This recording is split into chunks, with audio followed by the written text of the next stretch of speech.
spiritual experiences can kind of be imparted through direct transmission. Keep watch, stay woke out here, stuff that you would literally read about in the Bible, like I've seen happen in front of me. Know yourself, it's more important now than ever to know yourself and know what you're being influenced by.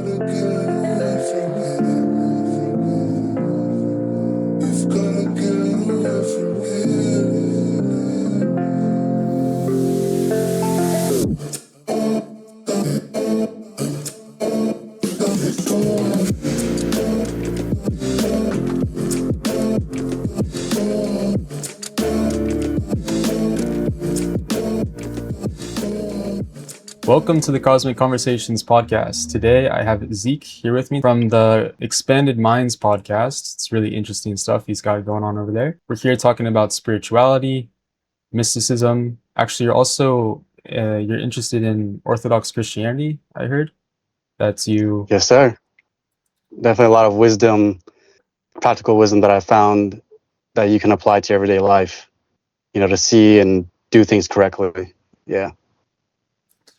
So how did you grow up Orthodox, or is that something you kind of discovered?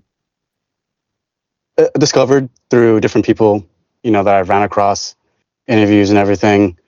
Although, like, I know that Orthodox, they have their strict, set of rules and what it means to be Orthodox. Like, you have to go through like a whole process of, you have to become a catechumen.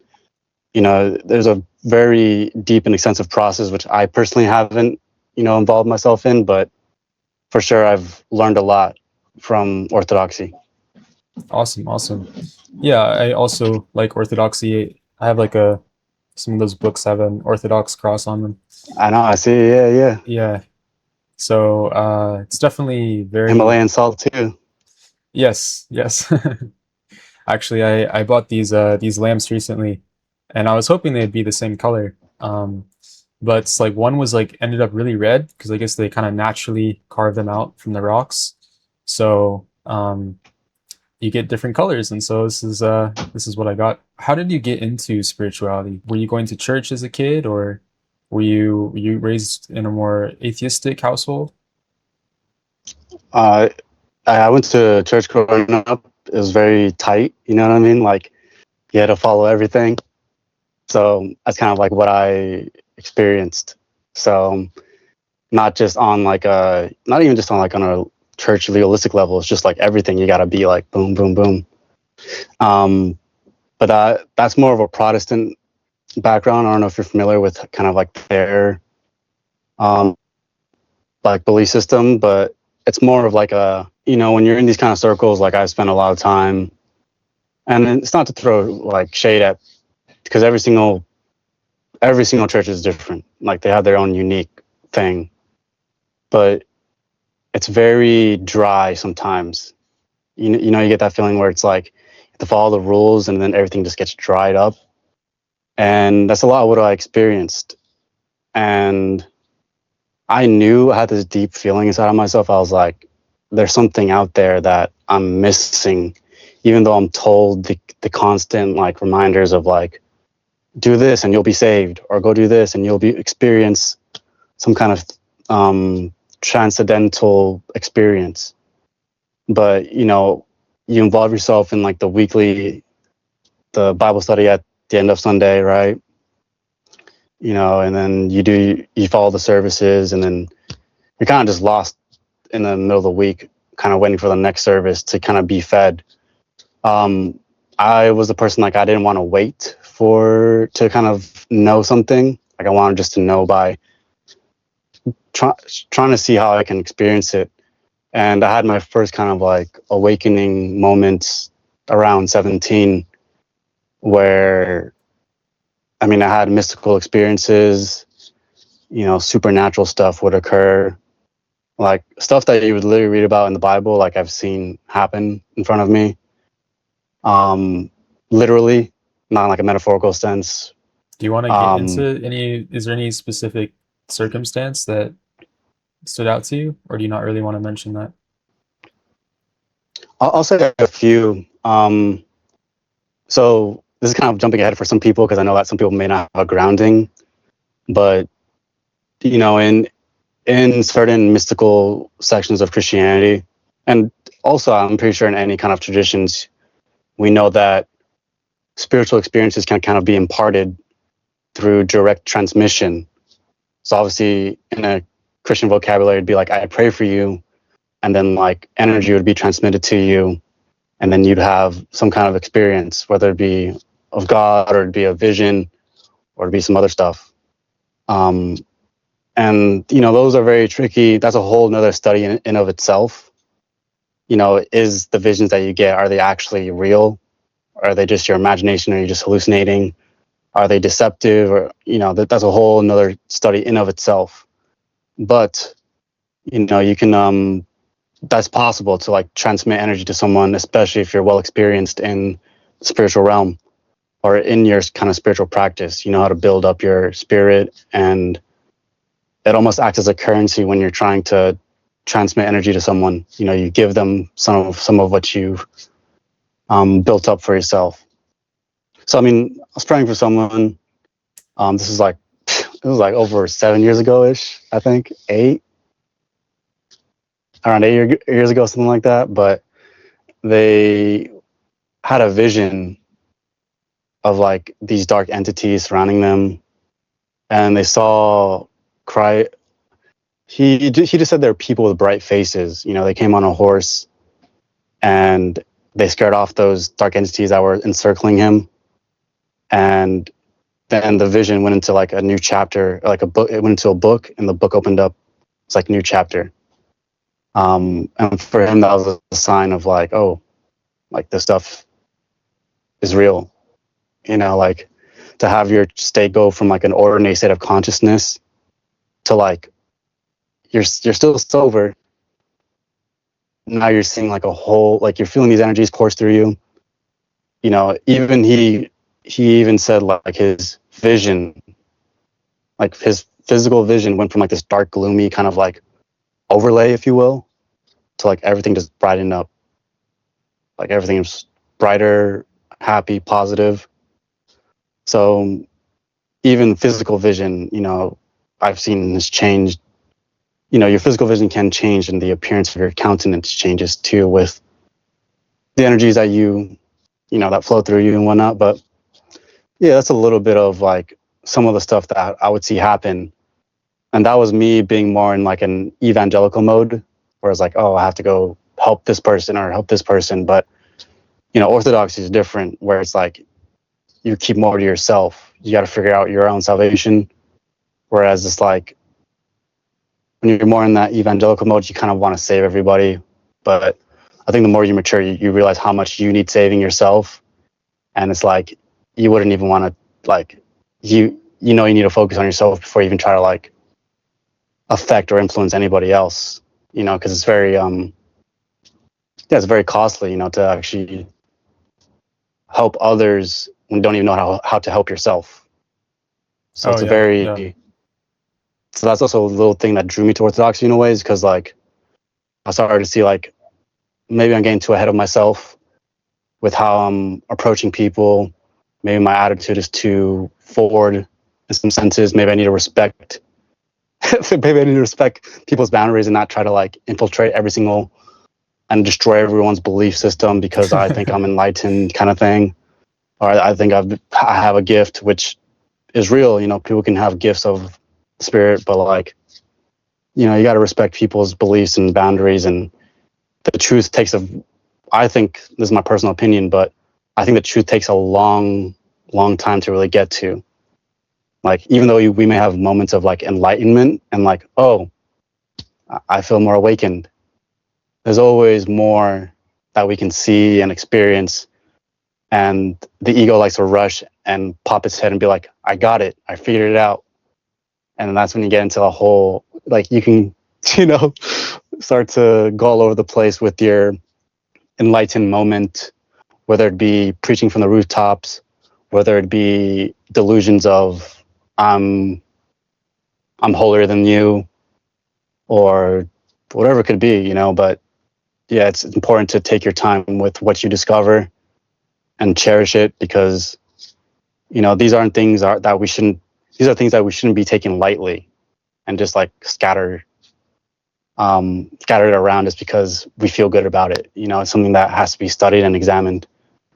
So that's a little bit of why I've gotten kind of switched over from like a Protestant evangelical kind of belief, and I'm more like, again, I'm not Orthodox because I haven't gone through the process, but I've become more contemplative and more kept to myself as I've matured and grown in my spiritual walk. So, Interesting. Yeah. There's different ways, right? There's different paths.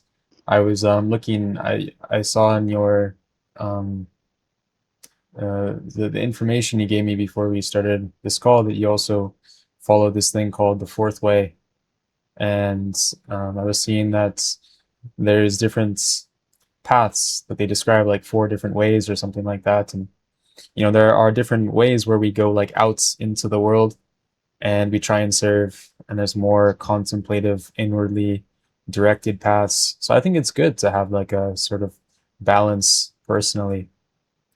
um do you feel like you are still trying to find that balance, or do you feel like you really are more drawn kind of inwardly, like especially, and you kind of, is there something you can yeah, say about that, or I think overall, like, life yeah, happens in stages. So, like, so you mentioned the fourth way, and the fourth way, I mean, it's also a study of your centers, like the way of the monk, the way of the fakir. Um, there's different ways, like the way of the mind, the way of the body, the way of or way of devotion. Those are three different ways. Like the Buddhists, for example, will master more of the mind aspect, and that's one path, right?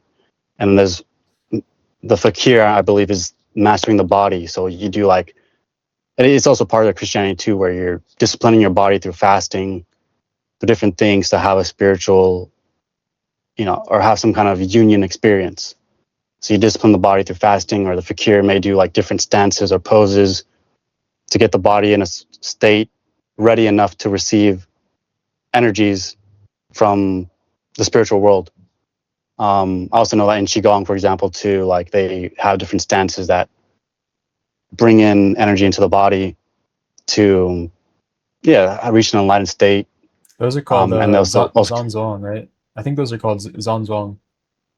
Is yeah, that, something around, it yeah, has a Z in it yeah. for sure. I like those. I like those practices. Yeah, but you see, like, each one is its own different thing. And what the fourth way was kind of like, how do you get all of those kind of paths into one?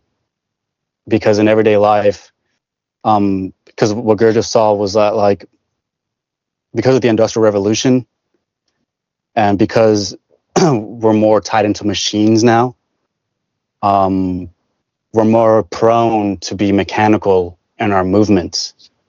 So even like the way that we pray, or the way we do spiritual disciplines, or the way that we meditate, it can be somewhat of a mechanical thing where we do it unconsciously instead of making conscious steps that are in which we engage our direct experience or reality.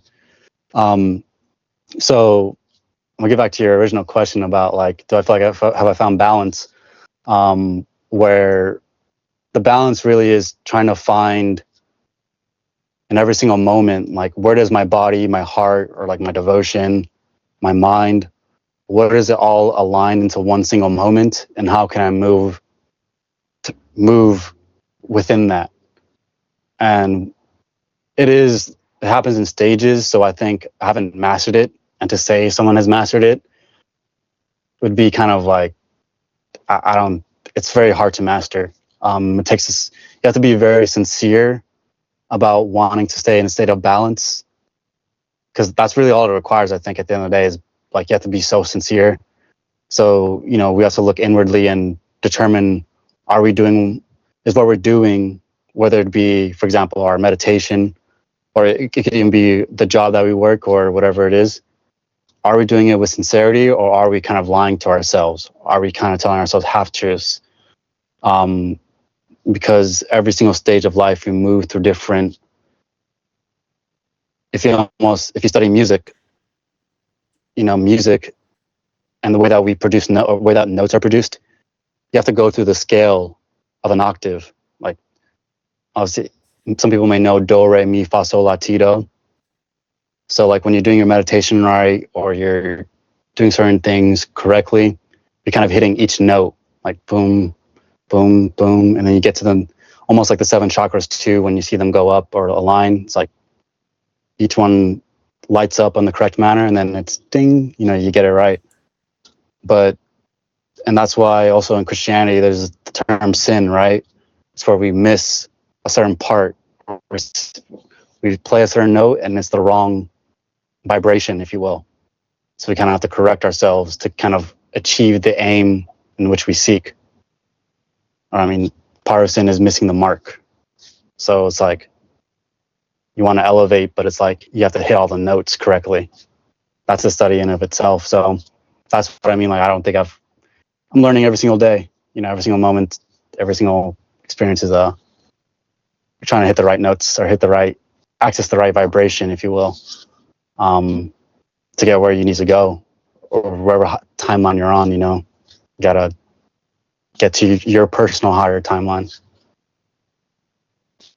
Do you feel like art helps you in your spiritual growth? You were talking about art a little bit. Do you feel like that's helping you? 100%. I mean, yeah, it's the thing about art is that it's like a deep reflection on reality.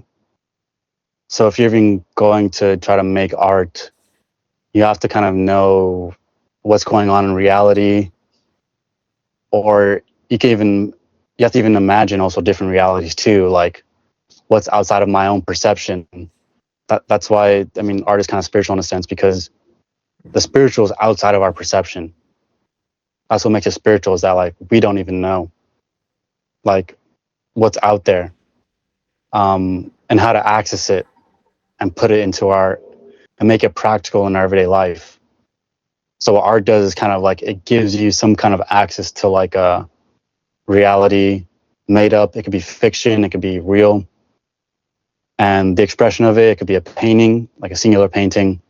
It could be music, could be film, could be anything really.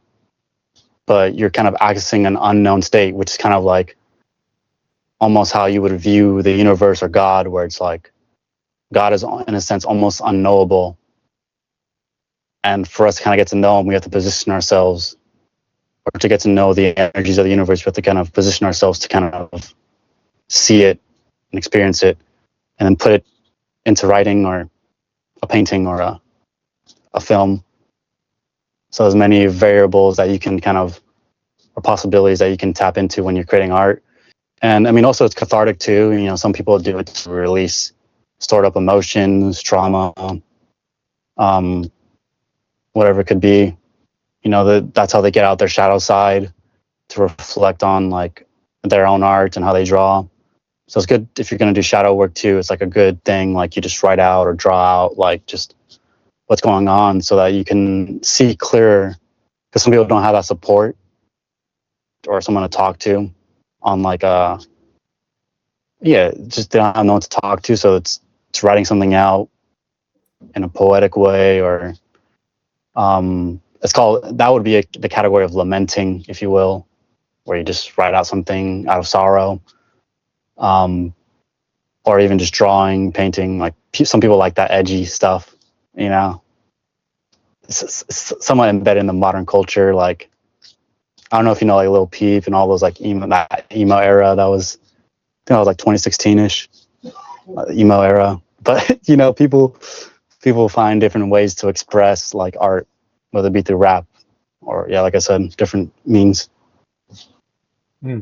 Yeah, you definitely are kind of entering that more abstract realm, which is also the realm of spirituality. It's, pretty adjacent. So totally makes sense to me. Um,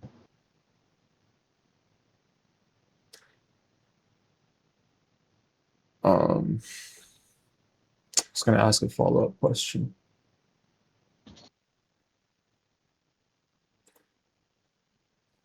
I had a question on my mind, and then when you stopped talking, it kind of disappeared. All good, yeah. Take your time.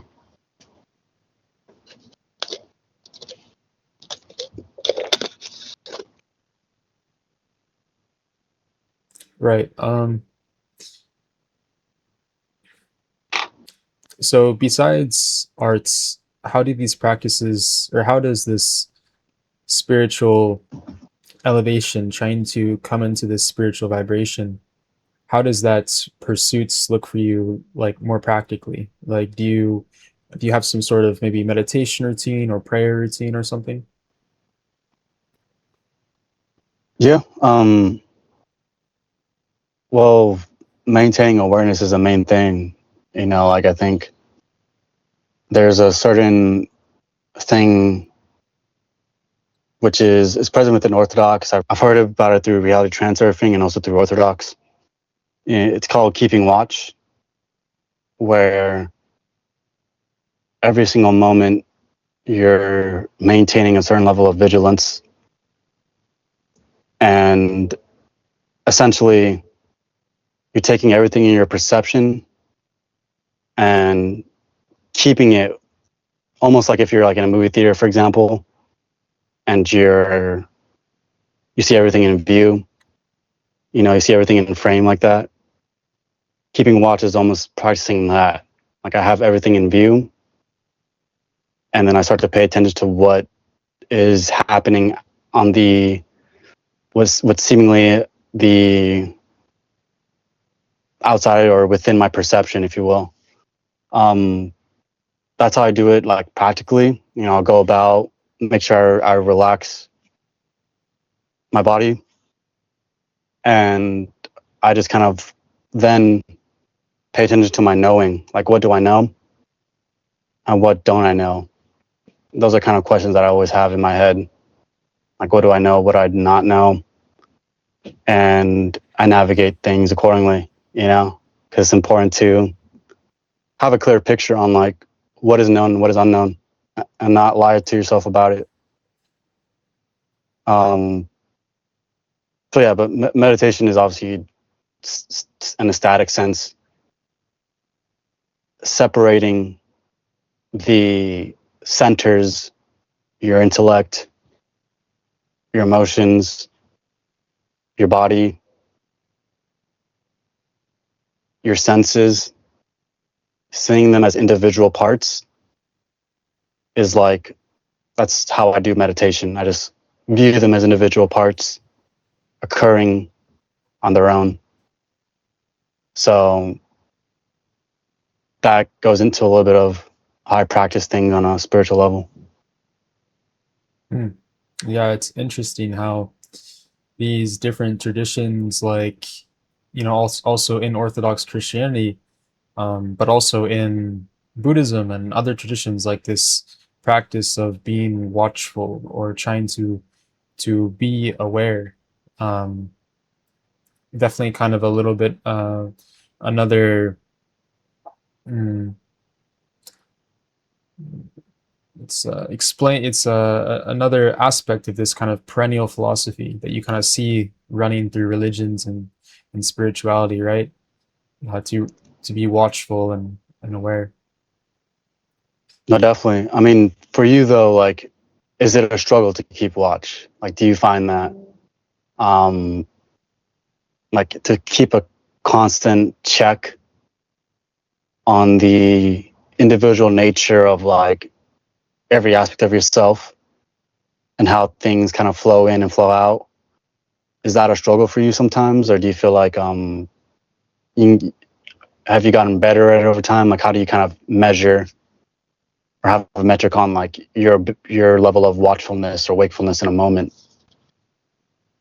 That's interesting. Yeah, like for me, something I really noticed was like how much my posture affected that. That when my posture was really bad, it was really hard for me to really be mindful and watchful throughout the day. But when I like fixed my posture and it got better and better, then it got so much easier to be aware, like moment to moment. Um, but like for me, I've also tried to practice that as much as I can. It's obviously very difficult because it's like right? It's that practice that we can try and do 24/7. So it's like a constant effort if we want it to be that. And so there's lots of room um, for to develop one's proficiency in that. So mm, yeah, for some reason, for me, posture was one of the biggest things that kind of changed my ability to be like watchful and aware. So No, yeah, 100%. It's like certain, like you said, like the body, for example, was one aspect of yourself that needed correction. For everyone, I feel like it's different. Like sometimes for me, like overthinking might be like your intellect could get clouded with a lot of thoughts. That's just one aspect, right? But your intellect can get clouded. You immediately want to like find a way to kind of shut off your mind. Like, how do I get out of this state?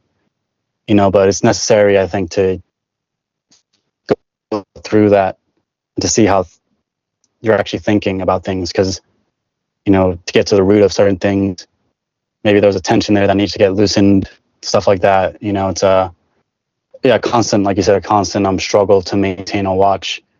Like to make it easy, to make it sound easy is would be a disservice to, or what's the word for it? Not disservice, but you would be underestimating, how there's a middle way to do it, but you have to kind of discover where that middle way to practice watchfulness is. And it's a constant discovery of like in every single moment, what is the correct posture?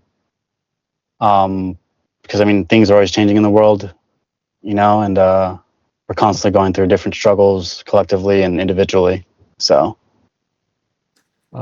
speaking of the world, how do you think spirituality is changing right now? Do you think that, also with robotics and AI, it seems like the world is transitioning. I suppose it's always transitioning, but what do you think the future is going to look like? And maybe also if you can remember all these points, I'm giving you a lot of things to work with here, but also how do you think we can live in a spiritually elevated way in like the modern sort of age?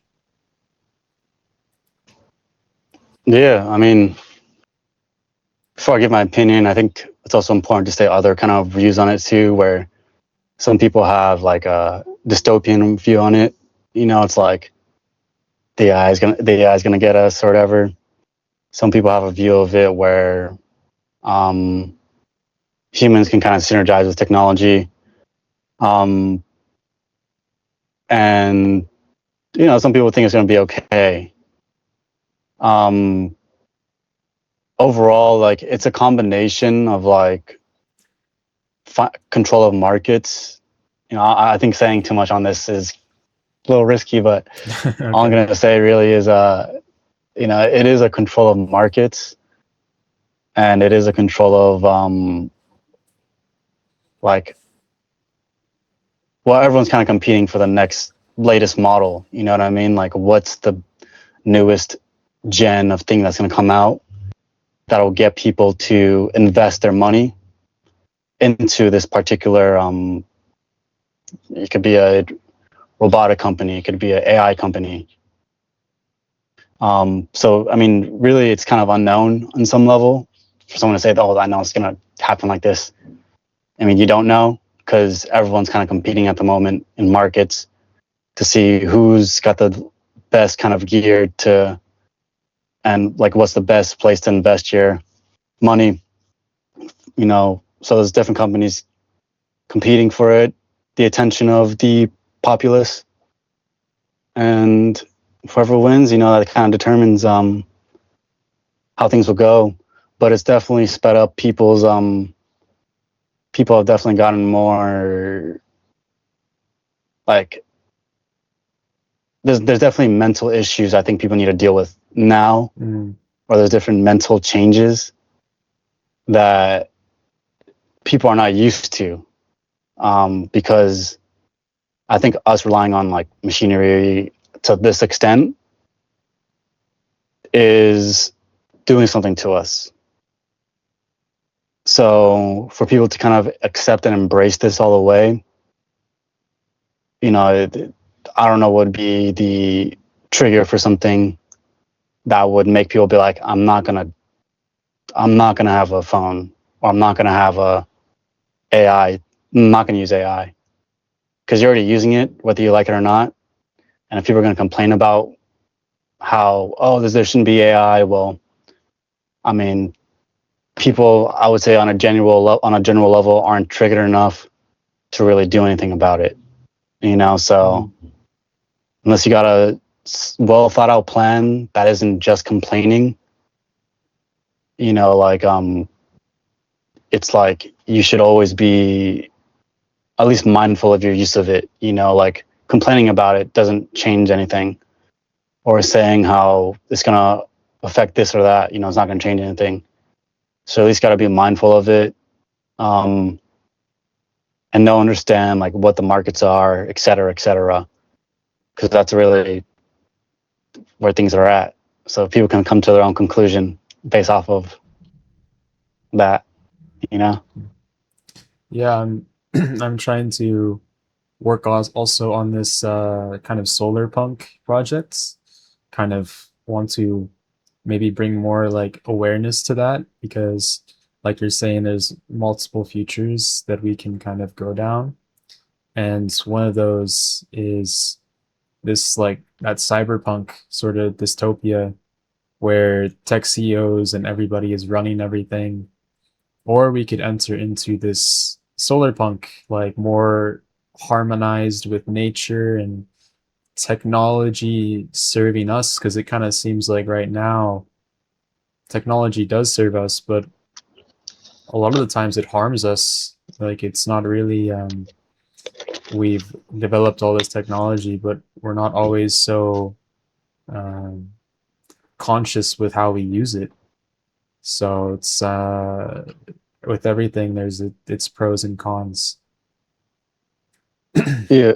What it is though is that like people's spirits have atrophied to the point where they rely on something else that reflects what their spirit can do too much sometimes. So it kind of goes back again to the mechanical, like where Gurja kind of mentioned, like, you know, people becoming more mechanical. Um, you know, once the Industrial Revolution started, because we started putting our hands on just normal machines in the factory, just doing stuff because our boss told us to do it. So there's like a hierarchy of like information that's getting, if you can, I mean, what it is now is prompts. But if you think about it in like prompts per se, you know, you had the boss prompting you to move the machine, and then now it's like input in your computer this. So things are just getting more advanced, and you know you can be aware of that. Um, and you can't necessarily escape. I mean, there's always order in the universe, and orders or prompts being pushed out. So I mean, that's kind of like a universal question that people have to answer. Is like, who am I? What am I here for? Because if you don't get those questions answered, you know, like one, you're not going to see the potential of your spirit, and two, it's like, well, you got no other option. Like you're just going to go with these agendas that are going on. I mean, so those are the questions that people have to kind of answer if they're going to be, you know, contemplating or kind of making their own initiatives. Um, so yeah, you know, it's a lot of questioning that you have to kind of enter into, because the AI is going to be much quicker than, you know, just like I think the spirit in multiple religions and also the Holy Spirit as well is mentioned like a wind. We don't know where it comes from, but you know it's there, and you know the Holy Spirit can come out of nowhere, enter into a plane, a certain dimension, um, and that's the thing, is that with AI and technology, it's kind of a similar concept where we don't know where.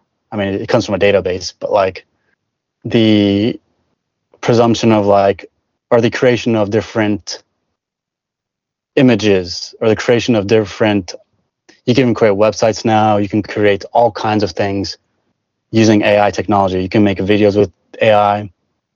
So the inherent seed of, because it is a seed principle that is put into this, the inherent seed of the generative properties of AI is being used on a tremendous scale.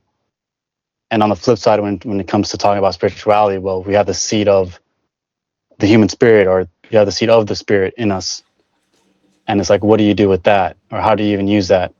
Obviously, with AI, it's more straightforward. You just type in a prompt and then it generates based off of different seeds and data, or it collects data, and distributes it in all kinds of different ways. So you kind of have to understand those kind of principles when it comes to AI, and thinking about your use of it, how you use it, etc. And like you said, the cyberpunk thing's pretty cool. Actually, it's one possibility. Yeah, it's intimidating to think about, exciting to think about the future, because the things which we've already been enabled with are it's pretty amazing. Like, we have so much free time today to now begin to, or at least hopefully it's been increasing and hopefully will increase more, to be able to do things that aren't just work and be able to explore spirituality, art. And so that's kind of one vision I have in a sort of positive um, future utilizing AI and robotics, that we are enabled in that way to uplift ourselves spiritually, artistically, all that stuff. So that could be a very exciting world, but it's Yeah, definitely. let me ask you a question. Like, how much of the human body, or how much of the human mind, do you think is actually technology in of itself, like organically? How much of you think is it in a way? How much of it do you think is how much of it do you think is technology, like the human body, the mind, or is it even technology in your view? I guess I would say, if you think like, I don't know, it's so weird, this era that we're entering, right? Because, life has always been organic, and we can say we understand the context of the universe in which we exist in, but really we don't. We have no idea what's going on here. Very well, this could be the entering of a new age, and AI will become conscious. Or maybe our and so if that is the case, maybe we are just some form of, in a way, organic technology that was sort of um, came into play by the cosmos. Um, and maybe the silicon life form is just the next version of that. Although I don't really know. I don't really know. Like you say, you should know what we know and what we don't know, and this is all things that I have no idea. Um, but I definitely do think that our mind, body, and spirits are technologies that we can work on in a spiritual way, and we can get that sort of grace or bliss or whatever, those kind of spiritual emotions, that can develop that awareness in almost kind of predictable ways. Um, so if you're asking me if Yeah, it's technology, I would say probably it's a sort of technology. yeah. I mean, yeah, for sure. I mean, it also comes back to, like, nature and like what it is. I mean, like, what makes us human in general too, right? Is it like just because we have a body we're human, or it's kind of like deep questions, but like, just because we have a body, is it are we human, or like, do we need a certain level of consciousness to actually consider ourselves human? Like, because a lot of things I feel like in society can be catered towards our animalistic nature. And so to carry ourselves like actual humans seems like a very challenging thing sometimes, Mm. or like being human. You know what I mean? So like sometimes we act like Yeah. animals, sometimes we act No, like there's like a technology, or like we sometimes act like robots. Sometimes our nature can be soft and gentle and compassionate, like what a human would be. So it's all a mix of things. Sometimes, what makes us human is a question that is a just throwing it out there. If you want to also input, it's cool too.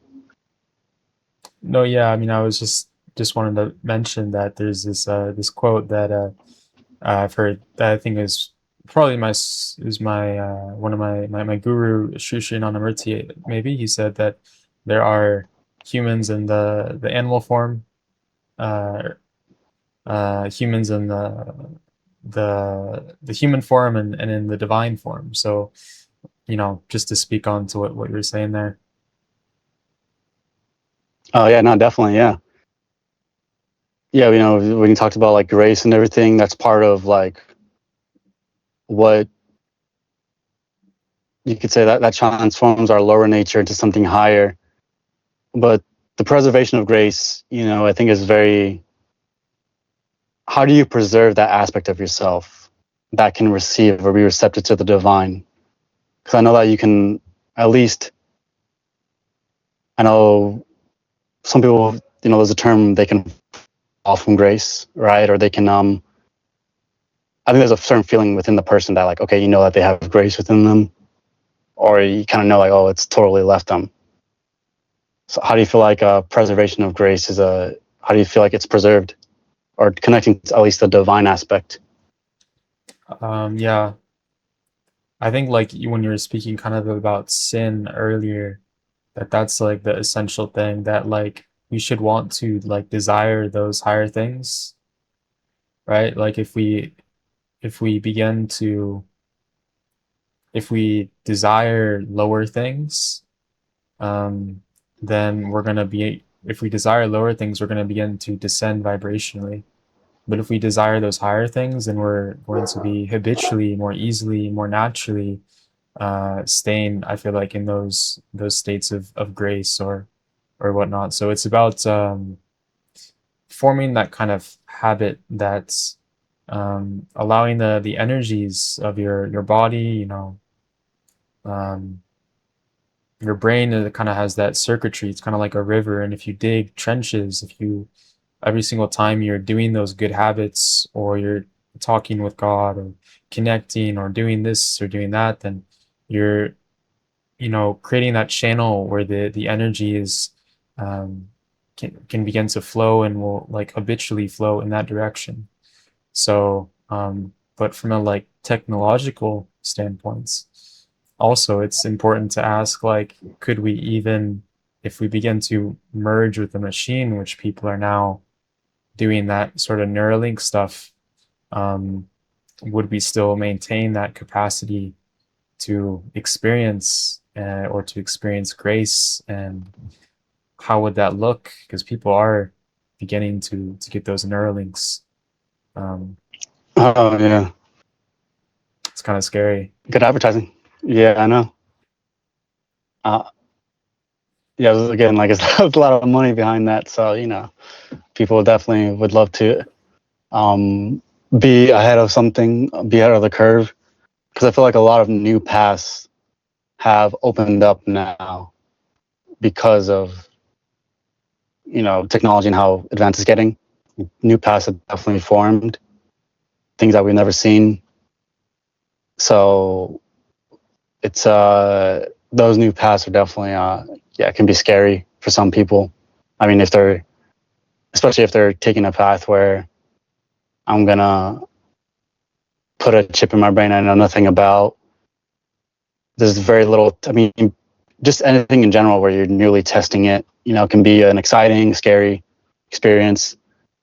But yeah, because if things, especially with technology, if that thing malfunctions, or we know that all kinds of evil can come from a malfunction or a glitch, or I don't know, whatever it could be. Yeah, I think if we focus more on the organic aspects of ourselves and our being and developing that, we'll find a way for sure to avoid conflicts that, I mean, because at the end of the day, it's about having conversation about it. And if these conversations can be had now, it's people's perception on it is not going to change. And yeah, a lot of that has to do with media, and media is a whole nother beast in of itself, in which obviously the media you consume too is kind of shapes your identity as well. So if people are seeing all the media and they're like, chip is good, or the chip in your brain is good, then obviously they're going to be more prone to getting or partaking in that. So yeah, keeping watch, is very important. Like what's coming through the media, what's coming through all that stuff.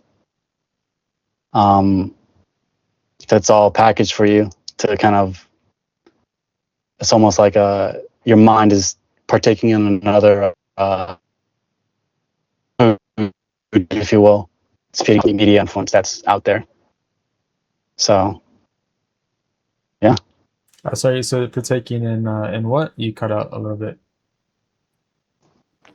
No, I'm saying like the mind is kind of partaking in or feeding off of the media, and yeah, all the media that's out there, it's feeding off of it. So if you're continually feeding things that are conveying certain realities, such as things around technology, you're going to be more prone to be involved in those kind of realities. So it's important to know what we consume media wise, because it is a very big part of our mental diet. So do you have any final thoughts or anything you want to share, or maybe some piece of advice you have for the audience? No, just keep watch, stay woke out here, It's yeah, just keep watch. And final advice too would be know yourself. It's more important now than ever to know yourself and know what you're being influenced by. So that's it. Beautiful. Thank you so much for coming on, Zeke. No problem. And yeah, is that it? Yeah. And as always, Okay. Ad Astra. Just a